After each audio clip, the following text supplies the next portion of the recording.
It is indeed. Other observations for tonight, guys. We'll give you a bite at the apple because we started it. It's an obvious thing that people are going to talk about, and Sherrod alluded to it briefly. But I mean, you have the Smart minutes, and you have the Schroeder minutes. I do think, again, not in defense of Dennis Schroeder. I thought Dennis Schroeder was awful tonight, and I thought Marcus Smart was really effective. But Schroeder running with that second unit is bad. And the Smart minutes are always going to look better because he's out there with Robin, Jason, and Rob Robin, Jason, and Jalen all the time. And sometimes Horford, sometimes whoever they've decided to close with, but it's always better supporting cast and it's always going to fit better. But you know what, John? Here's the thing, though. I mean, there were stretches where he was out there with Tatum, and he screwed that up. I mean, Schroeder had an awful game yeah. tonight, but I mean, over the course of the season, he yeah, has played well with the starters. yes. Tonight, he But was it on a seems he's gotten progressively worse as we've gotten deeper into the season, though. And he I, don't, was I on can't a understand why that is. he was on a Jalen J. Rich lineup tonight that didn't quite work there. There's just some funky things that aren't working for him.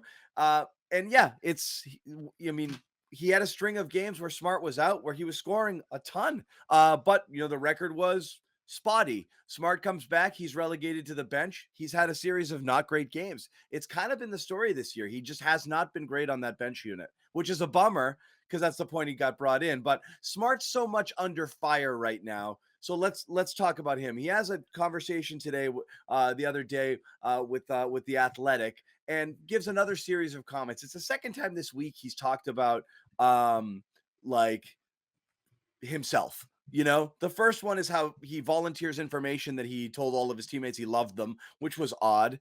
And then it wasn't really followed up by anybody on the team. And then in this interview, he starts talking about, I'm the point guard. Everybody doubts me. Even Ime doesn't really think I'm the guy. It was kind of strange. Impressions overall on just kind of how he's been acting and talking here about him and himself. It's almost like he's auditioning for a job he already has, trying to prove to people that he's the right guy, hoping to stick, maybe fearing that he might be on the way out. I can't quite get a read on what's going on with Marcus right now. I think that there's something to that. Marcus. First of all, he's always been someone who has found ways to motivate himself, even Yep. if there's not. And this is to me, this is one of those ways. But I also think that there's some truth in him feeling as though he has to prove himself to guys that technically shouldn't have to prove himself to. I mean, when you look around at this roster and you look at their guard situation, he is their best playmaker, regardless of what fans believe. And does that mean he's a great playmaker? No. But when you look at this roster and you look at their backcourt, he's that guy. So, with that knowledge, he doesn't just want to be that guy. He wants to be the guy that these guys believe in. And I think that he's in a weird spot because of his contract, because of the trade deadline, because the team has been underachieving wins and losses, that a lot of attention is going to be focused on what can we do to make this team better. And he's someone that has a lot of, frankly, transferable skills, where you could see someone saying, we need a guy that's a little bit more bent on defense, and we'll give you someone who's a little bit more bent as a scorer. And so I think I know Marcus wants to stay in Boston. That I do know for a fact. But he also is smart enough to know that anything and everything can happen. Is that going on behind you, Sherrod? Because Josue's muted. Is there some action? There's nothing going on behind me.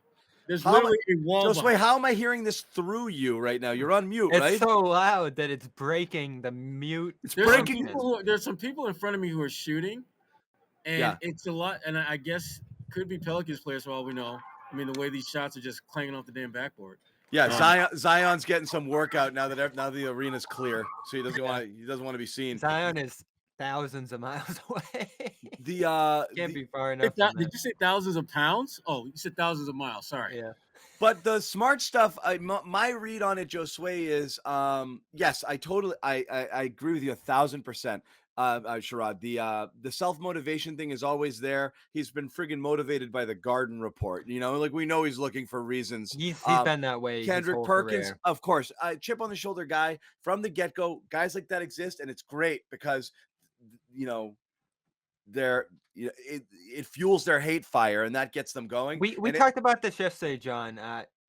How do you feel about the? Oh, we'll stay on this. No, really quickly. But the thing in this one, and we all kind of talked about it, we all agree a little bit. It's almost like what strikes me about the comments recently is no one's come over the top and been like, yeah, like, oh yeah, Marcus told us he loves us and we said we love him too. Or Marcus, there's a lot of heat about Marcus being the point guard. Like, he's absolutely our guy. We love him. We love it when he's leading us out there. He keeps us together and he keeps us calm.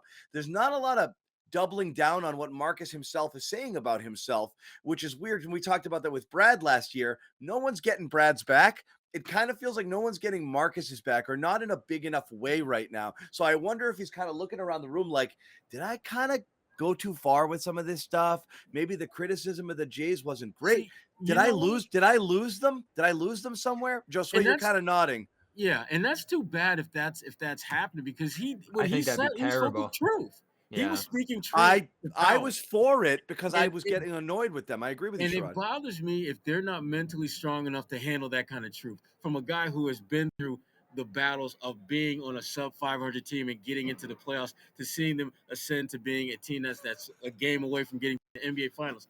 And why would you not embrace what he's trying to talk to you about, Yeah. when you know where it's coming from? He's not grandstanding. He's actually trying to help you become a better But player. And his play of late has, I think, really kind of doubled down on what he's saying. I think early on he was saying one thing, but his play wasn't really backing that up. But the last few games, I think he really is trying to consciously will his words into action, being but more of a pass first playmaker. you're not wrong, Sherrod. Everything you're saying is right. But what's interesting is he still feels it. He still feels doubted. And Yeah. then he delivered those comments before the Atlanta game. Then that night in the game, he enters the game with the Celtics down one. He exits it after a 19-2 run where everything fell apart. And yes, there were some smart Schroeder minutes there that didn't go well at all, but neither of them got to play point guard. So when he's saying, I don't think Ime thinks I'm the So guy this for is it, later that game, Smart's out there with Schroeder, and Ime's having the offense run through Tatum again, and they freaking fell apart. So he's thinking to himself, he said earlier in the year, give me the ball, let me run it, trust me, I'll make these guys better. Part of his criticism of Tatum and Brown was, give me the friggin' ball. And then again,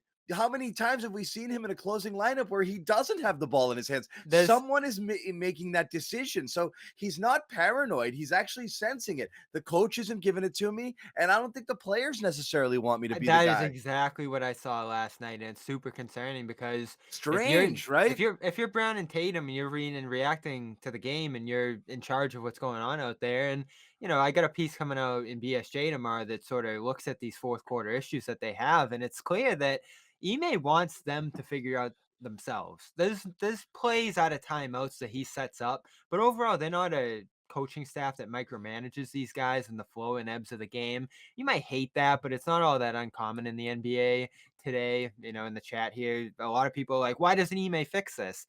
It's sort of Brown and Tatum's job to steer the ship in these moments. And they seem to be the ones in these critical situations who don't defer to Smart, either because they don't think he's capable of it, they think they're in better positions to do these things. And listen, Ime has dictated this in some regard too by saying Brown and Tatum are playmakers. So he has sort of relegated Smart to at least somewhat of a secondary ball handling role. But when you're Brown and Tatum and you see what Smart did in that third quarter yesterday, where I thought he was just awesome, you have to make that decision to look at him and say, all right, we give him the ball, he might shoot, he might do something crazy, but in this game, he's made all the right plays, he's pushed all the right buttons. He might get us easier looks. We might be able to reposition ourselves off Smart's passes and movement to get easy catch and shoot opportunities. Yeah. And that, I think, is what systematically is going wrong for them in the fourth quarters. Brown and Tatum try to take control of this thing themselves, or just do simple, drive and kick actions where they could defer to some of their other fellow ball handlers in these spots and do actions themselves to get them even easier looks. Yeah. Josue, you were nodding earlier just on the whole Smart stuff. What's your take on it? Nope, still on mute. I can unmute you. Go ahead. Oh. No, nothing's happening. No, I fully agree with you, John. Hold on. Let's see, Josue, are you there? Can you talk again? You got me? Go for it. Sorry. Okay. All right. Don't touch it. All right. I think we're muting and unmuting at the same time, but okay. Probably, yeah. No, I was gonna say, look, it all started from the beginning. Okay, Ime Udoka put it out there and said, look, I need 2 captains, not 1 but 2. I thought that was a clear-cut message that he wanted those guys to do it. Jason Tatum and Jaylen Brown. This is supposed to be their year. This is Exactly. their team now. All right. There's no Kemba. There's no Gordon. We talked about this before, right? And they didn't. So Yeah, Marcus I'm with you. took the mantle. Is Marcus Smart he's always been that guy. If you don't want to do it, I'll do it. I'm not afraid to be that guy. Okay. 2 weeks into it, I'm the point guard of this team. I don't like the way this thing is going. I'm going to call you guys out. Okay. Oh, look, you had your opportunity to be captain. I'm going to take care of things now. Not to say that he has the title, but I think we all know it's sort of unofficial captain, right? It's been Marcus Smart, this entire season, regardless of how people feel about him being the starting point guard of this team. He's always taken on that role. Okay, so you fast forward to him saying those comments. The Celtics turn things around temporarily, right? But then a lot of things happen between the injuries and COVID protocols, and all of a sudden, this team is a 500 team that can't just, find themselves, so to speak. And I think Marcus has been the guy in the locker room that's just been maybe not speaking his mind, but he's not afraid to tell people when they're not doing what he thinks is the right amount of effort, or what he thinks that these guys are supposed to be doing. And honestly, I think we reached a point where maybe a lot of these guys in the locker room, or at least some of them, maybe he's lost their they're not listening to him. That's my reporting- worry. The that's reporting's what it been is, pretty clear. And That- you know what, you talked about what Ime, the fact that he brought up Ime. No, he didn't say that he has to try to convince Ime. He just says that he challenges him, which is what your head coach is supposed to do. I mean, this is your first time as the head, official starting point guard of this team, and you have a brand new head coach, so you have to prove your case here. And right now, although he has improved, individual as a point guard of this team, This is unreal. In contrast to last season, I mean, this team is still 500, and That's and the problem. It isn't where This they're is- supposed to be. When you look at that the talent, line- and you look at having 2 all-star talents in Jason Tatum and Jaylen Brown, 2 of the best scorers in the NBA right now. It is unreal what he said. As a point guard, when everybody else is going scattered, you have to kind of be the one to calm everyone down. I've been challenged from Ime, everybody else, that I'm not the right person in this position to do it, even though every time Right. I go out there, I do it and it shows. Challenge. Not that Ime doesn't believe in him, but I'm constantly being challenged. And he walked it back. He's like, well, he didn't say it, but it's with his actions. He's going to use that. It's He's going to use that as motivation. He's clearly pointing to these late game situations when the ball's And being I taken out of his agree. hand. That's clearly what that meant. And then it happened that night, which is nuts to me, because Yeah. that interview was before the game, after shoot around or after whatever. And that happened later that night. Again, takes the ball out of his hands. So again, whether it's Ime, or it's Ime kind of reading the room, or Ime, I don't know what it is, but I think Smart is now aware of it. And he's struggling to kind of get it back somehow. And it would be a shame if it happened, because he is so critical to the team in so many different ways. But some guys just don't want to hear it. And look, the problem with Smart was always not that people don't think he tries hard and he fights this and that. It's This is what terrifies me. It's you do a lot of shit we don't love too, man. So you can't hold me accountable for everything I do that's a little bit off script. When you're out there freestyling, friggin' flipping the ball over your head, trying to make play to creative start passes, the game tonight, shooting threes. So have you noticed, not just with his words, with his shot attempts, he is on best behavior right now. 5 shots, in Smart's corner. 5 shots, 2 shots. This is clearly something that feels like it's a conscious thing right now. Sherrod, he went scoreless the other day. Yeah. Who is in Smart's corner, Sherrod? Because you read, Brad doesn't like him and that Mannix thing, and there's division within the front office, and maybe they want to move on from him. He's out there, as Lo says, that his name's out there, but he's still here after all these years, and he's extended. Like that divide in the reporting's crazy to me. He's still here, and when he plays, you still see night in and night out the value that he brings to this team. And if I'm Marcus Smart, I'm very frustrated because I'm doing pretty much what you're asking me to do as far as being more of a playmaker. And then when the game matters most, you take the damn ball out of my hands. You make me stand in the corner, something I told you guys about months ago. It doesn't make sense if you're not winning games this way. Why would you take the guy who is your best passer, your best playmaker, and basically put him in a box when the games matter most and let your 2 all-stars go to work? But the problem is they're better finishers than they are playmakers, Jaylen and Jason. It's inverted, right? They have Smart being a finisher. No sense why his role gets so diminished. If the ball's not in his hands, he's useless in the stretch, right, Sherrod? It is. Because it's known fact. He's not a shooter, particularly when you're on the floor with a Tatum and Brown who are shooters. I don't understand it. I'm impressed that Marcus Smart has not gone total postal at some point because what's happening to him in Oh, the he's fourth handling this very doesn't make well. it. I will say Yeah. this: the Marcus Smart that we're looking at in 21-22 is so much more in control than the one that we saw 3, 4, 5 years ago. Because that guy Oh was yeah. he would have snapped and then some on anyone and everyone around him. So he has matured in many respects. But I would love to see at some point between now and the end of the season, let him be your leader in the fourth quarter. Let him negotiate and navigate those fourth quarter waters where right now, that's kind of where you're losing a lot of games. Let the guy who you've been charged with being your leader do that down the stretch. It doesn't make any sense. This Well, a few terrifies things me. don't make sense. This is the one thing we'll knock, like I think with Ime. There's some stubbornness here. Yeah. That's what it is. Whether it's like Right. the insistence on the double big because of the defense thing, or these these closing lineups that sometimes have gone double point guards, or the ones that take the ball out of the hands of a point guard.